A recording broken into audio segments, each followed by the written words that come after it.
Hey everyone, John here with another BrainScratch Searchlight update for today, Wednesday, July 26th, 2017, and this is about what I consider a true heartbreaker of a case, and unfortunately we're not coming to a great conclusion on it.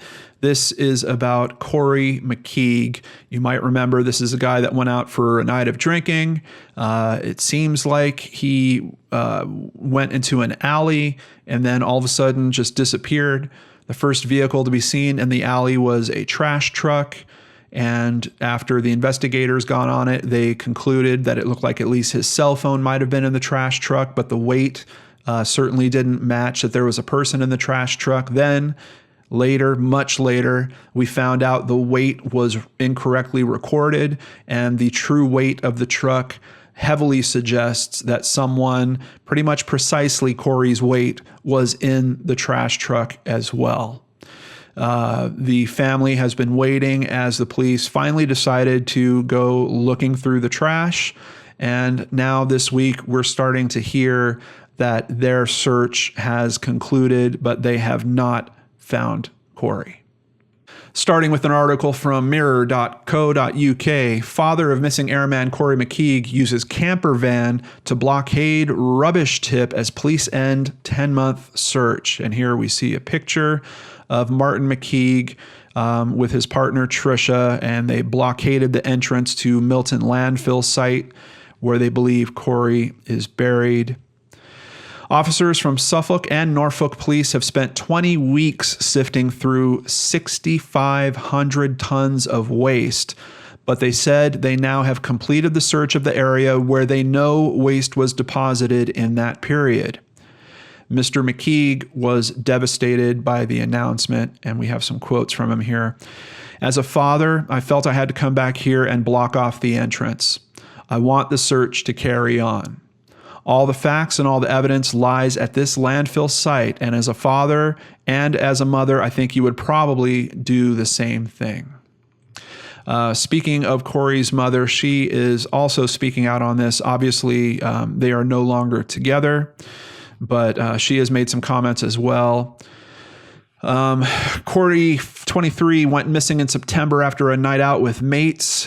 His mother is a 48-year-old former cop, and she shared concerns that her son may have also been drugged while out in Bury St. Edmunds, Suffolk.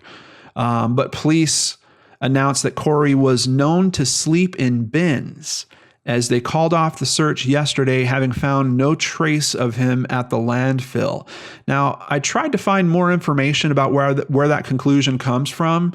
It seems like they're saying they came to learn that through interviews. But I got to tell you, I am struggling with the logic in that statement. I mean, who wants to sleep in trash bins?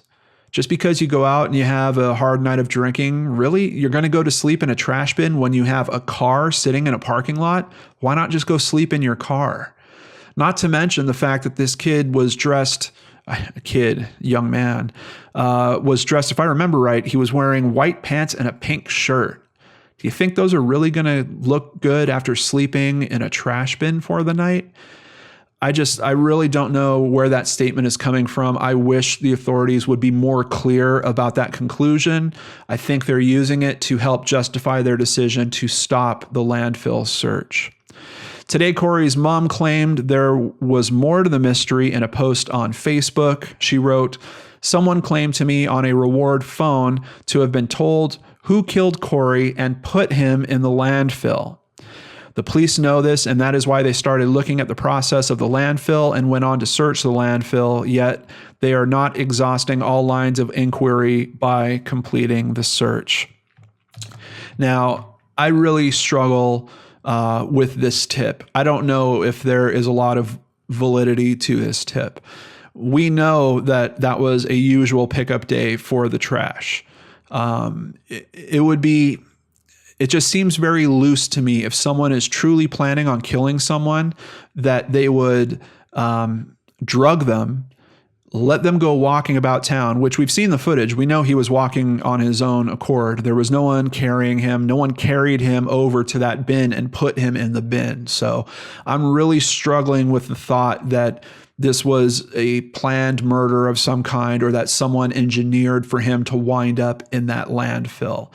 Outside of the very small possibility that perhaps the driver figured out after the fact, like maybe he had loaded the rubbish into the bin, maybe the compressor had already gone off, and then he somehow figured out that there was a person in there and he tried to conceal it.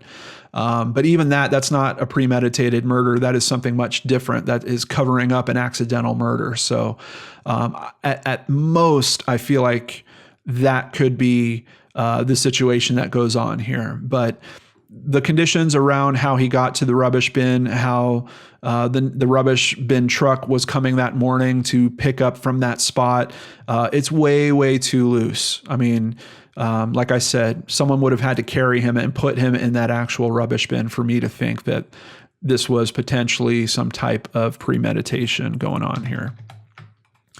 Now, they did actually find a skull while they were out there. So let's just get a quick update on that from BBC.com. A skull found amid the large-scale search for Corrie McKeague was not that of the missing airman, police said.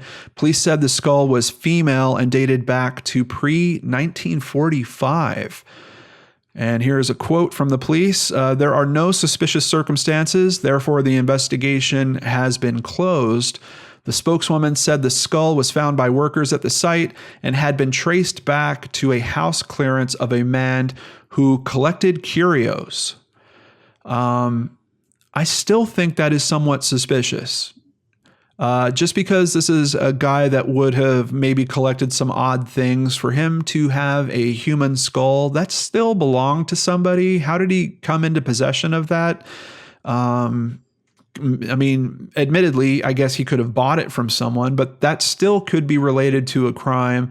Of course, when you're talking about the fact that it's dated back to before 1945, it would probably be extremely hard for them to investigate these claims. And I would assume that if this was a house clearance, that the man had probably passed away. So I'm sure they have absolutely no leads on that, but they did find a skull out there.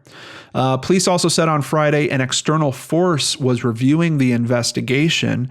On Monday, Suffolk Police said that until this review was completed, the area of the landfill site searched would be left in its current state and would not be used for further waste disposal. So at least we know they are not pouring more trash in there while they do this kind of secondary search. And let's see if we can learn a little bit more about that at cambridgenews.co.uk. First of all, a petition to continue searching for missing serviceman Corrie McKeague has smashed its original target of 15,000 signatures by reaching over 21,000 in just 2 days. And here we can actually see the petition. It is now at 25,081. I will have a link to it down below if you want to sign this and help hopefully nudge the authorities to continue looking for Corrie until they find something a little more definitive. July 24th, Essex Police was confirmed as the force taking on the review. So it looks like there is another police department that is now going to be reviewing the work of the first police department. And I'm hopeful that there might be a decision that is made at that point about them potentially continuing. Personally, I really feel like it would be a huge shame for them to stop the search without finding some piece of Corrie, his clothing, his cell phone, something that would at least give his family an answer to where he wound up.